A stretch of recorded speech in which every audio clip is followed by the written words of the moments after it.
So we've discussed the Shepperton Studio reshoots Led Zeppelin were forced to make over the chaotic filming of all 3 nights at Madison Square Garden in July 1973. Led Zeppelin fired the first director in early 1974 after an early screening that revealed huge gaps and missing pieces in the footage. Shooting the New York shows alone cost $85,000. Today I want to zero in on that original 1973 footage, scene by scene, to figure out exactly which night each shot comes from. Only then can we see how much of Madison Square Garden truly made it to the final cut, and why Shepperton became unavoidable. Because Plant, Page and Bonham were the same outfits throughout the series, I had to pay close attention to other clues in the footage. John Paul Jones wore different outfits for all 3 nights because someone from the film crew told him they wouldn't be shooting every concert. That was bad advice, but it kinda worked for editing purposes. More on this later. So here are some of the clues for my research. Exhibit A. This is a July 27th photograph. You can see Jones wearing a patterned shirt with red patches around the shoulders, aka the polka dot shirt. This helps pinpoint many scenes in the movie, like the ending in Lotta Love and the famous limo scene. Get it? Limousine? Limo scene? Now what about the other 2 nights? The photographs didn't really help that much, as most are blurry and grainy, but they did reveal something else: the backdrop mirrors. Compared to opening night, it seems the mirrors were pushed back on closing night, July 29th. We could speculate this was done to help out the filming crew for close-up shots without the mirrors getting in the way, like this airplane right now as I'm recording my voiceover. Here's a breakdown of John Paul Jones's clothes selection. I double-checked this with my man Led Zepp Film to be extra sure, so a big shout out to him. Note, Jones wore the famous onion jacket at all 3 shows, but took it off at different points throughout the series. So here's what Jones wore on each night. July 27th, white shirt. He took the onion jacket off before the song Remains the Same and then changed to the aka polka dot shirt during John Bonham's drum solo, Moby Dick. That's why we see it on Lotta Love. So yes, Jones wore 2 different shirts on July 27th. This wardrobe change makes things extra challenging. July 28th, purple leather jacket, no shirt beneath. He took the onion jacket after the Rain song. July 29th, polka dot shirt. He took the onion jacket off during Jimmy's bow solo. This means both opening and closing night had him wear the same outfit on the last numbers. So what's the other big clue besides the outfits? The audio. All 3 Madison Square Garden available bootlegs can be synced to the movie to confirm which night each segment actually comes from. For this deep dive, I'm focusing on Dazed and Confused and Lotta Love, because they're the songs from the movie that feature the most concert footage. Once we break these down, identifying the rest of the movie becomes a little easier. And by easier, I mean 3 cups of coffee instead of 10. Let's dive into a scene-by-scene breakdown of Dazed and Confused. We start with a 10-second shot of Jones's bass intro, then cut to a 4-second bit from the 28th. You can freeze the frame right here and you'll see the purple outfit I mentioned earlier.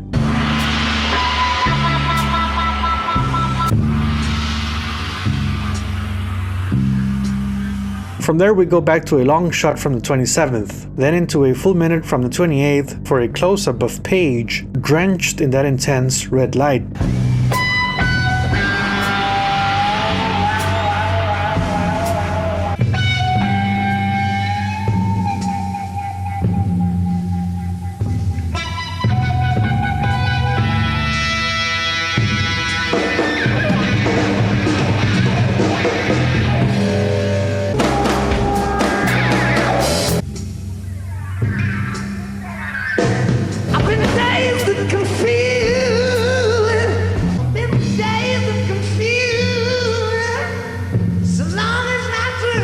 Cut to July 27th with a 15-second John Paul Jones shot. You can actually spot the cameraman's position here. It matches the angle from a previous long shot. Next we jump to a 23-second bit from the 29th with Jones rocking his onion jacket and polka dot shirt.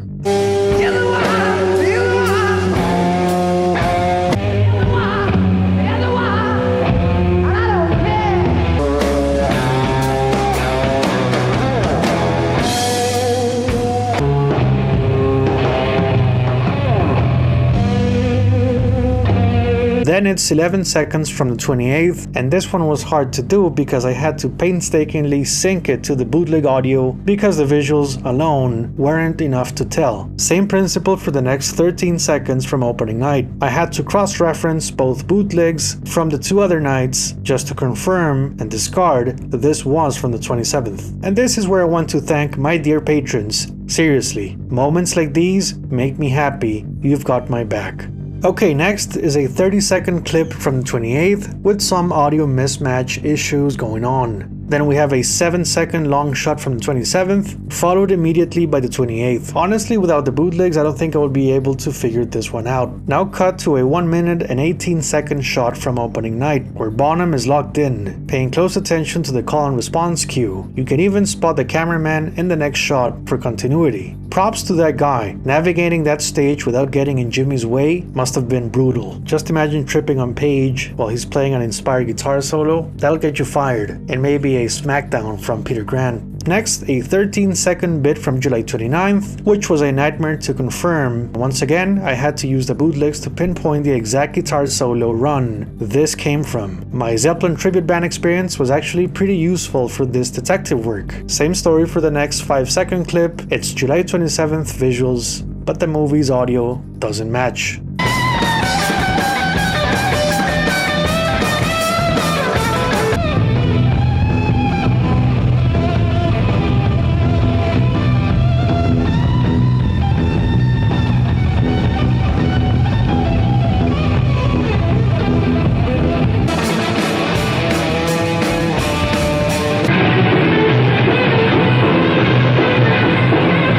And now one of the most beloved Zeppelin concert moments for fans. The famous Jones and Bonham segment captured on July 29th. A luxurious angle into the creative and arranger minds of rock and roll's finest rhythm section. Bonham comes in with a heavy crash cymbal, and Jones follows just a fraction of a second behind, causing a little whoops moment. Jones thinks Bonzo is about to accentuate the next bar, but instead he's left hanging. Bonham just shakes his head. Then they regroup. Jones starts playing what would later become one of the bass lines for Achilles' Last Stand. Yup, they already had that idea brewing back in 1973.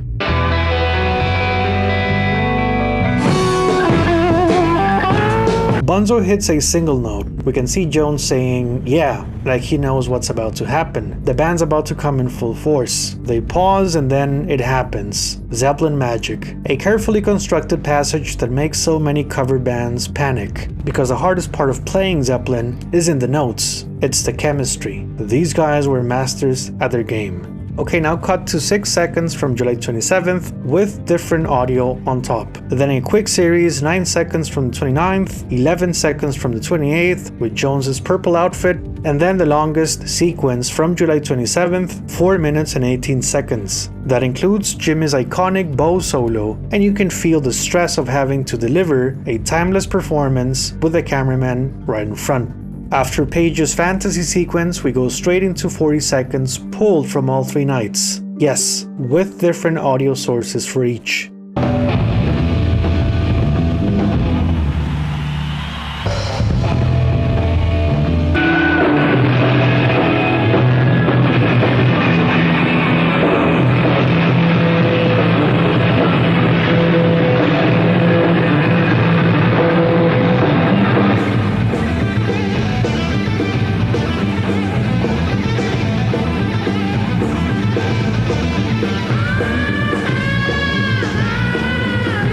Next is 1 minute and 12 seconds from July 27th, where you can clearly spot Jones's white shirt. But here's the twist, the very next quick edit looks like the same night, but it's actually 34 seconds of July 28th video with, get this, audio from closing night, July 29th. Then we move into a 4 minute 11 second segment from the 27th plus a 6 second close-up from the 29th. But remember, this is where some Baltimore and Shepperton shots were inserted. Be sure to check my earlier episodes for the breakdown on that part of the footage. This portion showcases the risky camera work that was involved to capture the band in the middle of visceral improvisations that opening night vibes enhanced. The long shots work wonders to feel like you're at Madison Square Garden, and while a fixed angle, this was probably the most practical way to shoot the movie. Having more concert footage from this point of view would have been great. We can appreciate Jimmy Page's commanding role as musical director, shifting gears into the different sections of their monumental piece. My analysis makes me conclude that unlike most concert movies, the visuals were made to fit the soundtrack, not the other way around, thus the edits we've seen so far. But just a small reminder, every bit of audio is live, no overdubs. From here on, we remain on July 29th with slow motion shots, and then what is probably John Bonham's most epic footage, a rapid fire drum solo that just takes your breath away. Further proof this is the 29th, look at Jones's sleeve in the upper part of the screen. Remember he took the onion jacket off during Jimmy's bow solo? There you have it, movie magic. Yeah, it's 2 a.m. and I'm drinking coffee. I'm wearing sunglasses indoors as I'm still syncing 1973 footage by shirt color. Going crazy here. If you want to help me survive this madness, you can consider joining my Patreon to keep the research alive. Let's go over to the next song. Enjoy. Okay, now let's get into Lotta Love. Alright, I gotta say, this one leans heavy on July 27th. You'll see why. We can see Jones's polka dot shirt, and I've cross-referenced this with the existing bootlegs as well. Cut to a 6-second shot from the 28th, and you can see Jones rocking his purple shirt, and yes, that's Roy Harper in the back. Such a razor blade cut to place that here, right? Back to opening night, and something happened to the visuals here. It looks like film degradation, which makes it darker. Then there's an 11-second bit from closing night, July 29th, for a nice angle variation of Page and Plant. Note, you can see Jimmy's number 1 Les Paul here, as opposed to the red one that appears in the next scene. We're back to July 27th, and we can spot one of the cameramen at the edge of the stage. He quickly moved to capture Page with his number 3 Les Paul, which he got back in 1970. Because he broke a string on his main Sunburst Les Paul during Heartbreaker on July 27th and 28th, he had to switch to the red guitar for Lotta Love. Moving on, we get a 7-second bit of Robert Plant moving to the sounds of electricity on the 29th. Then it's back to opening night for a long 2-minute and 48-second sequence that includes the famous Theremin Space Funk jam. Now, I went over the audio sources for this, and there are some bits that could be from the 28th, but my take is this is opening night, so...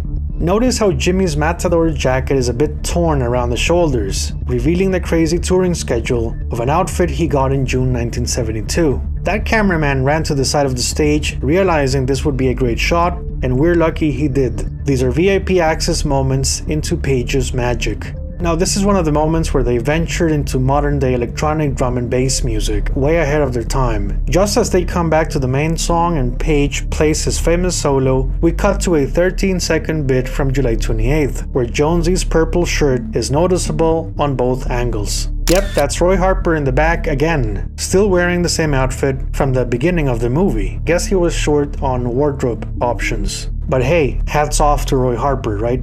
But then we're back to the 27th, and you can spot Jimmy changing guitars to his number 1 Les Paul in time for the blues medley. A 14-second shot from the 28th is next, and once again you can spot Jones's purple wardrobe. Then it's back to July 27th, Jones in his polka dot shirt and 3.5 minutes of opening night thrills. It was smart to capture this here, as by the third show at the Garden, the blues medley fire just couldn't remain the same. We get a quick 3-second punch in from the 28th, where the editor deserves a standing ovation for such a millimetric add-on to the movie. Then back to the 27th with the same drill, a quick flash from the 28th, and I'm sure there has to be more footage in the vaults. Now back to the 27th for the explosion scene. But hold it, there is a series of cuts. July 28th, 29th,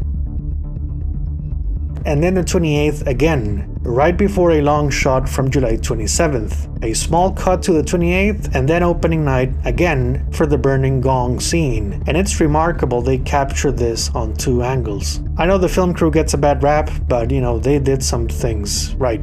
Now notice this cut where the gong is not in flames. Yeah, this back shot came from the last song and encore on the 27th, The Ocean. But then we're back to Lotta Love, with Robert saying goodbye, and there's the flammable gong again. So much for continuity, right? Once you see it, you can't unsee it.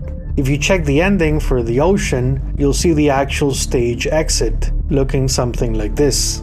The final scene has the band coming off stage on July 29th. We can spot Roy Harper with his red coat and shirt, which is seen earlier in the movie during a portion of Black Dog. This helped me confirm it's closing night, and Page is exhausted, rightfully so. I remember he told Guitar World magazine that by the time they recorded this, he hadn't slept for 5 days. Notice this quick July 27th shot of Robert Plant and a staff member wearing a checkered shirt. He will come back in a few seconds. Cut to July 29th again, and pay attention to this man's shirt right here. He will be of great importance to solve the mystery. There's also Roy Harper again wearing the red coat and shirt. The crowd and stage shot from the 27th celebrates the start of a legendary run at the Garden that will make up for a great portion of a hit soundtrack 3 years down the line. Make a mental note of this man wearing a blue shirt with a red logo.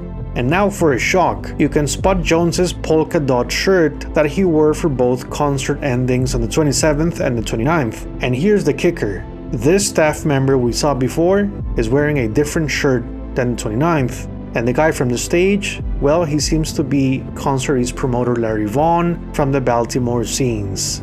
So this all means that what the movie portrayed as Goodbye New York was more like Hello NYC, 2 more shows to go. And yes, this is Eddie Kramer's mobile recording unit.